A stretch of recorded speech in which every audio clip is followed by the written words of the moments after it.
parenthèse, je dois retourner toute cette vidéo entière car je viens de me rendre compte que je n'avais pas réglé le petit objectif et donc que j'étais toute floue comme si j'étais sous l'eau et donc tu ne m'aurais pas vue. Je suis très dégoûtée, mais je reprends mon sourire et je recommence cette vidéo.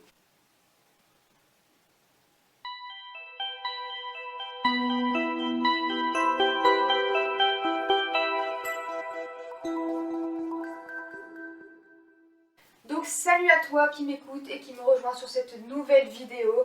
Aujourd'hui on va parler d'un point très important, j'allais dire, mais je pense que tu as compris que tous les points que j'aborde maintenant sont, à mon humble avis, très importants.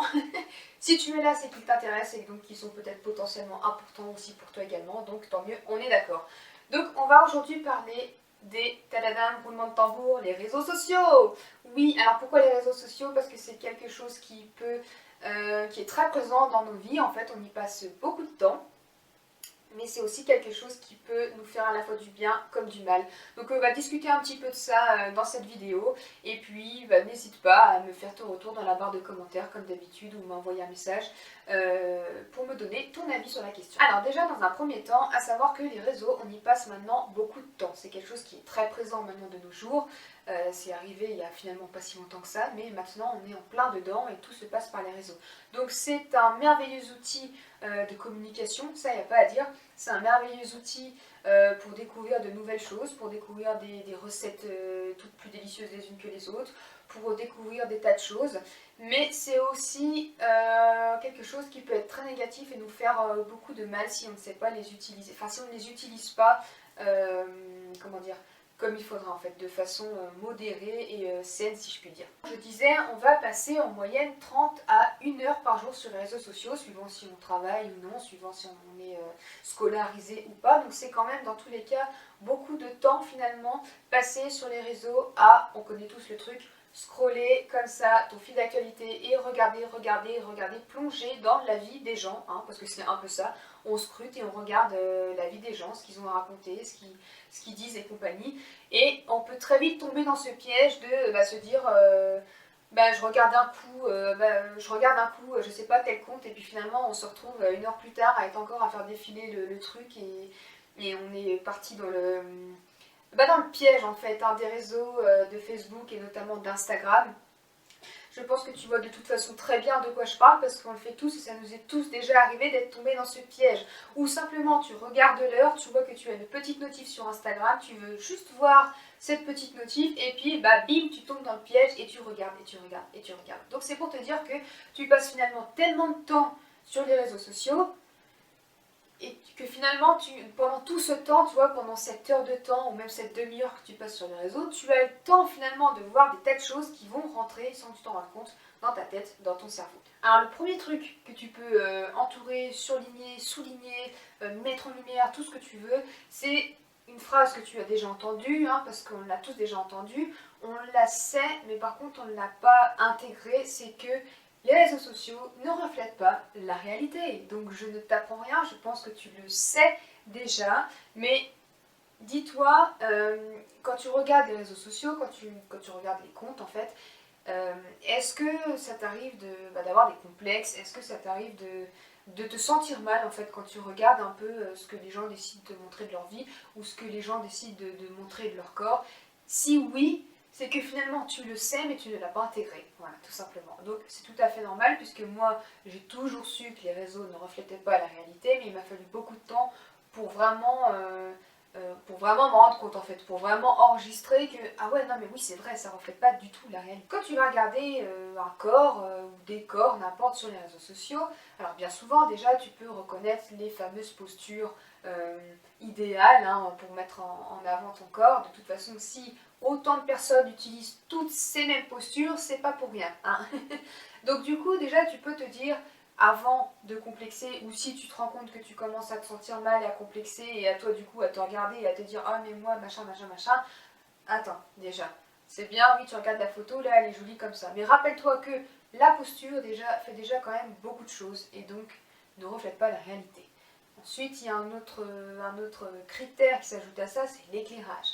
Si tu fais une photo à la lumière du jour, à la lumière artificielle, blanche ou orange, de jour, de nuit, avec l'éclairage qui qui arrive sur toi de devant, de derrière, en bas, au-dessus, tout ce que tu veux, ça va aussi complètement changer finalement l'aspect de ton corps. Donc c'est déjà deux choses toutes simples qui peuvent modifier finalement l'aspect de ton corps justement. Ensuite, tu rajoutes à ça un petit filtre Instagram ou un filtre, voire même, alors là, une petite retouche Photoshop ou je ne sais quoi, tu peux finalement transformer complètement ton physique. Donc déjà là, du coup tu te rends compte que finalement la photo qui a été traitée avec tous ces points-là ou une partie de ces points-là, oui, ça veut dire que le corps que je vois là n'est pas forcément le corps que la personne a dans la réalité. Alors il n'y a rien de négatif, de péjoratif là-dessus, même si c'est pas volontaire, c'est normal de vouloir se montrer jolie en fait sous son meilleur jour ou son meilleur aspect. Voilà, là-dessus, je veux dire, il n'y a pas besoin d'être entre guillemets malveillant, ou tu peux très bien prôner aussi de belles valeurs du corps, mais vouloir mettre de jolies photos, et donc forcément tu vas choisir une photo qui te met plus ou moins en valeur. Donc c'est pour ça que c'est pas aux autres de corriger leur façon de faire, c'est vraiment à toi de corriger ton œil pour voir la chose en fait d'une manière différente. Donc tu peux faire le test toi-même, hein. Moi ça m'est déjà arrivé de le faire. Tu te prends en photo sous plusieurs éclairages, sous plusieurs angles, n'importe. Tu peux mettre des filtres différents, tu fais ce que tu veux, et tu verras que ton corps, plus ton corps qui est sur toutes ces photos, il peut avoir une tête différente alors que ça reste toi, tu vois. Mais c'est vraiment pour te rendre compte que ce que tu vois là n'est pas forcément la réalité. Voilà. Donc ne te compare pas à ça. D'ailleurs, de toute façon, finalement, quand ils pensent, nous, on est là, on est en chair et en os, on est en 4D, si je dis pas de bêtises, donc tu peux pas te comparer toi en chair, en os, en 4D, à un truc en 2D, une image en 2D qu'on voit qu'une seule face sur ton écran de portable. On ne se compare pas à un écran ou à un bout de papier dans un magazine ou autre, tu vois, c'est...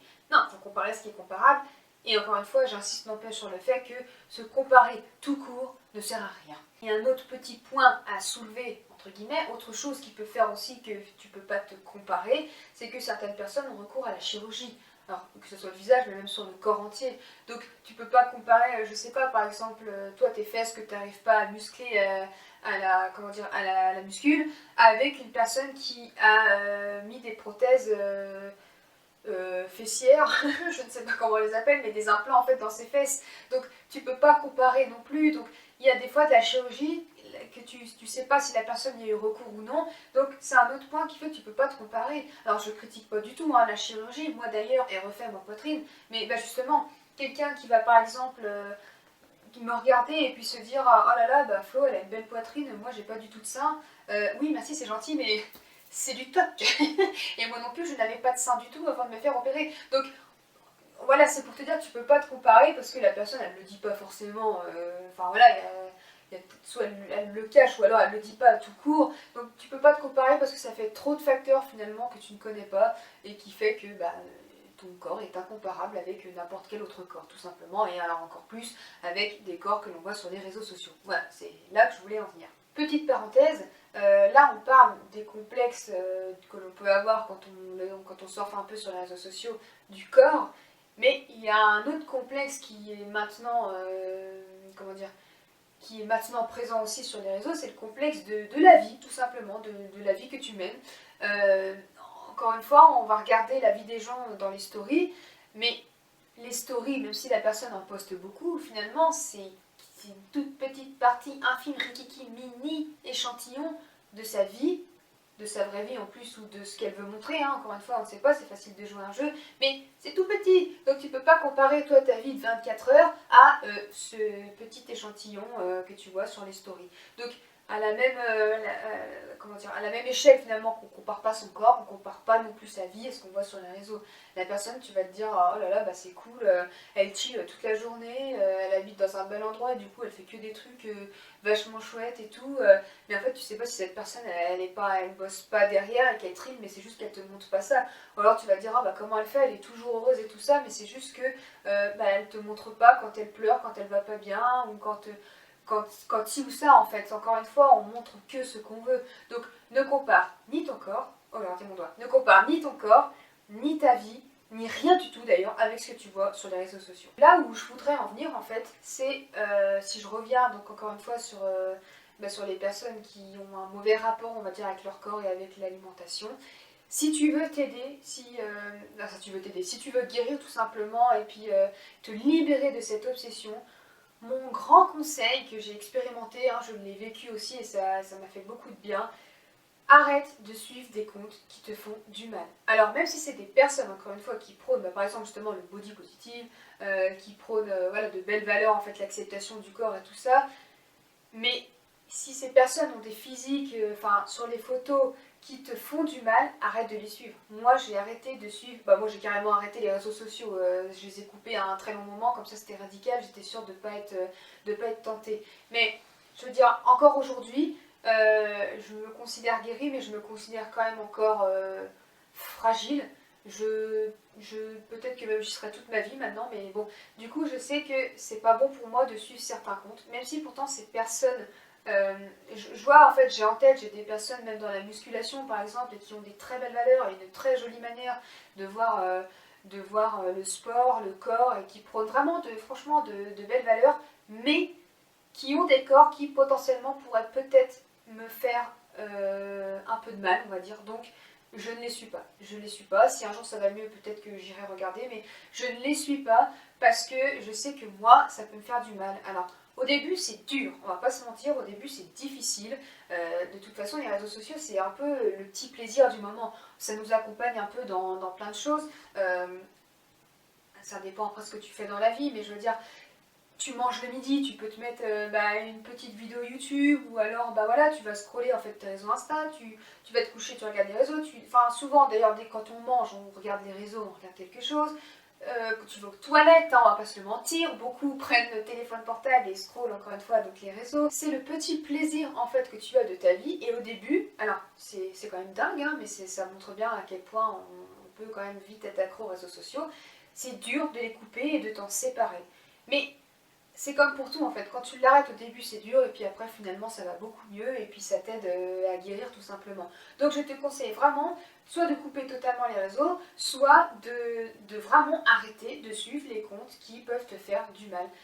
Sois honnête avec toi-même, retire vraiment tout ce qui peut être toxique, sois vraiment honnête et ne cède pas à la tentation d'aller te comparer parce que finalement ça va t'apporter que du mauvais. Donc coupe les réseaux sociaux, coupe les comptes qui te sont toxiques. C'est difficile au début mais tu verras, ça te sera vraiment bénéfique. Tu les resuivras plus tard si ça va mieux, tu verras plus tard. Mais là tout de suite dans l'immédiat, arrête. C'est franchement un truc qui est, je dirais, impératif, un point impératif dans la guérison en fait d'un trouble du comportement alimentaire dont l'obsession est le physique en fait. Hein. Donc c'est voilà, je n'ai pas d'autres mots à dire, tout simplement arrête de suivre ces comptes. On dit que finalement ce que tu consommes, ça représente un peu ce que tu es là à l'instant T.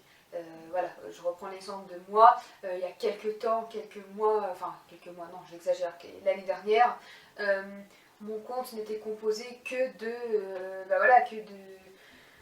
de filles à la musculation, en bikini, enfin voilà, que de nourriture, d'astuces pour... Enfin bref, tout ce qui était en rapport avec du coup la perte de poids. Et pourquoi parce que c'était un peu mon goal number one à ce moment-là dans ma vie. Aujourd'hui, ce n'est plus du tout le cas et donc du coup mon fil d'actualité n'a plus rien à voir, est composé d'autres choses. Mais du coup, ça te permet de te rendre compte que entre le temps qu'on passe sur les réseaux sociaux, le temps finalement que tu passes toi, le contenu que tu regardes, donc si tu n'en es pas conscient, regarde ton fil d'actualité, tu le sauras tout de suite, le contenu que tu regardes, finalement dis-toi que toutes ces informations pénètrent du coup dans ton cerveau et du coup ne font que augmenter ce complexe ou cette obsession, ne font que l'alimenter. Pour terminer tout ça, en fait, tout ce bazar, là, deux paroles que je t'ai balancé comme ça dans la vidéo, je dirais que on n'a qu'une vie, alors vis ta vie à toi déjà, et pas celle des autres, et pas au travers de celle des autres. Ne vis pas avec des complexes qui t'ont été donnés, même si c'était pas intentionnel, par les autres. Enfin, vis ta vie dans la vraie vie, et voilà, et ne perds pas de temps à perdre du temps déjà tout court sur les réseaux sociaux parce que finalement, tu vois, même si c'est une demi-heure ou une heure, c'est du temps que tu aurais pu utiliser autrement pour passer dans ta vraie vie. Et en plus, ça peut t'amener donc du mal-être, des complexes, Et ça, on n'en veut pas. Enfin, je pense que personne dans la vie va dire oh, moi j'ai trop envie d'avoir des complexes, j'ai trop envie de me sentir mal. Non. Donc du coup, stop tout ça, tu fais une pause, peut-être que plus tard tu y retourneras, mais là tout de suite, non, vis ta vie. Et puis voilà, je pense que tu as compris maintenant. N'hésite pas, si tu as aimé cette vidéo, à cliquer sur le petit pouce. Voilà, ça m'aide à savoir si ce que je raconte t'intéresse, est intéressant, même tout court. Mais voilà, ça fait du bien à ma chaîne, ça m'aide. Et puis voilà, tu peux également donc t'abonner en cliquant sur la petite cloche. Je ne t'explique pas comment on fait, hein, je pense que tu connais YouTube. Tu peux aussi me suivre sur Instagram. Tu as de toute façon le lien dans la barre d'infos juste en bas. Je crois que c'est comme ça qu'on fait. Et puis voilà, je te souhaite une belle soirée. Je te dis à la prochaine. Bye bye.